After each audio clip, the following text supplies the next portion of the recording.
మనసులో తలచిన వెంటనే గుండెల నిండా ధైర్యాన్ని నింపగలిగే మహాయోధుడు, అభయహస్తంతో ఎల్లవేళలా మనల్ని కాపాడే ఆ పవనపుత్రుడిని ఇప్పుడు మనసారా స్తుతించుకుంటూ శ్రీ పంచముఖ ఆంజనేయ స్వామిగా అవతారమెత్తిన కథని దృశ్య రూపంలో తిలకిద్దాం రండి.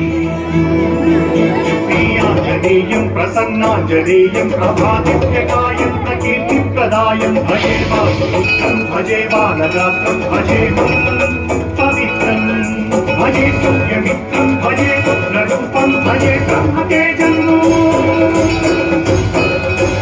అది రామాయణ మహాయుద్ధం భీకరంగా సాగుతోన్న తరుణం.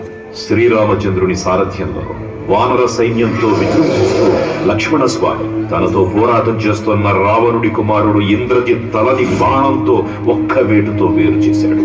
ఇంద్రజిత్ మరణమాటమిన్న రావణుడు ఆవేశంతో ఊగిపోయాడు. ప్రతీకారం కోసం పాతాళ లోకాధిపతి తన సోదరుడు అయినటువంటి మహిరావణుడి సహకారం కోరాడు.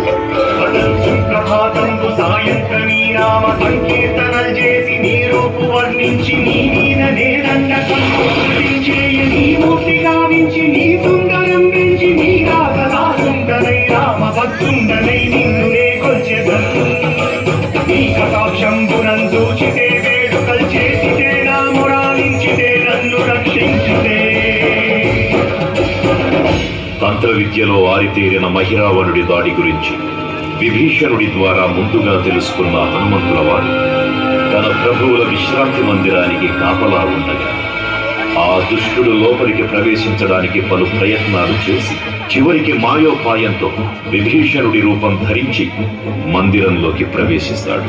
నిద్రిస్తున్న రామలక్ష్మణులను అపహరించి పాతాళ లోకానికి తీసుకునిపోతాడు. అంజనాదేవి గర్భాన్వయా దేవ నిన్నెంతనేరంతవాడన్ దయాశాలి వై చూచియుం దాతవై దోషియుం శస్త్రదండిచియుం తొల్లి సుగ్రీవకు మంత్రి వై స్వామి కార్యార్థమయ్యేగి శ్రీరామ సౌమిత్రులను చూచి వారిని విచారించి సర్వేసు పూజించి యవ్వాను చింపంటు గావించి వాలిని సంపించి కాకుల కుంఠుతాదుల్కి వీక్షించి కిష్కింధకే తెచ్చి శ్రీరామ కార్యార్థమై లంకకే తెచ్చియుం కాశీయుం యభూమి చూచి ఆనందము పొంగి ఆయుధరంగిచ్చి ఆరత్నముందెచ్చి శ్రీరామమున్నిచ్చి సంతోషముంజేది.